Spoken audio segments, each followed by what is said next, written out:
استغفر اللہ واتوب الیہ۔ موقع ملا ہے وہ ہے حقوق الوالدین۔ جب میں قرآن و حدیث کا مطالعہ کرتا ہوں تو میں دیکھتا ہوں کہ اللہ تبارک و تعالی نے اپنے اور اپنے محبوب صلی اللہ علیہ وسلم کی عطاعت کے بعد جس ہستی کی عطاعت اور فرما برداری کا حکم دیا ہے وہ والدین ہیں۔ چنانچہ حق تعالی شانہ نے سورۃ بنی اسرائیل میں معاشرے کے فرزندوں کو 6 باتوں کا حکم دیا۔ پہلا، اللہ تعبدوا الا ایاہ، خدا کے سوا کسی کی عبادت مت کرو۔ دوسرا، وبالوالدین احسانا، والدین کے ساتھ حسن سلوک کرو۔ تیسرا، فلا تقل لهما اف، والدین کو اف تک مت کہو۔ چوتھا، ولا تنہرهما، والدین کو نہ جھڑکو۔ پانچواں، وقل لهما قولا کریما، والدین کے ساتھ ادب اور نرم لہجے میں بات کرو۔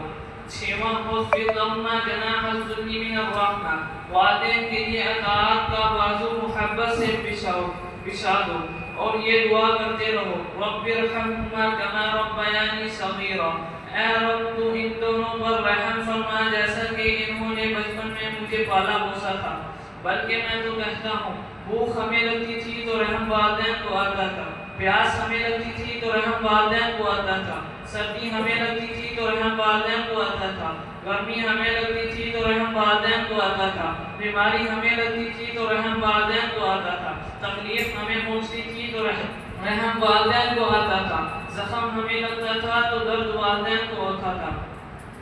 لیکن افسوس سدا افسوس میرے عزیز ساتھیوں، آج ہم والدین کی ان قربانیوں اور ان ناقابل فراموش احسان کا صلہ کیا دے رہے ہیں؟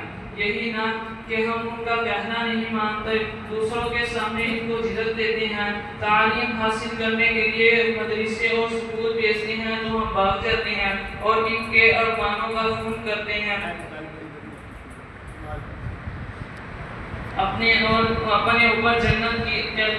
اوپر جنت حرام کرتے ہیں، اللہ اور اس کے رسول پاک صلی اللہ علیہ وسلم کو ناراض کرتے ہیں۔ سرور کائنات صلی اللہ علیہ وسلم کا ارشاد ہے کہ ماں باپ کا نافرمان جنت میں داخل نہیں ہوگا۔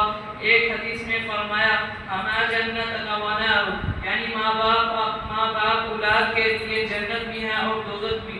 چنانچہ اس حدیث پاک میں جنت اور دوزخ کا سبب والدین کی ناراضگی اور خوشنودی کو قرار دیا ہے۔ آئیے آج سے ہم پختہ ارادہ کرتے ہیں کہ کبھی بھی والدین کا دل نہیں دکھائیں گے اور ان کو شکایت کا موقع نہیں دیں گے اور ان کا کہنا مانیں گے، شوق اور لگن سے تعلیم حاصل کریں گے، عالم بعمل اور حافظ کامل بن کر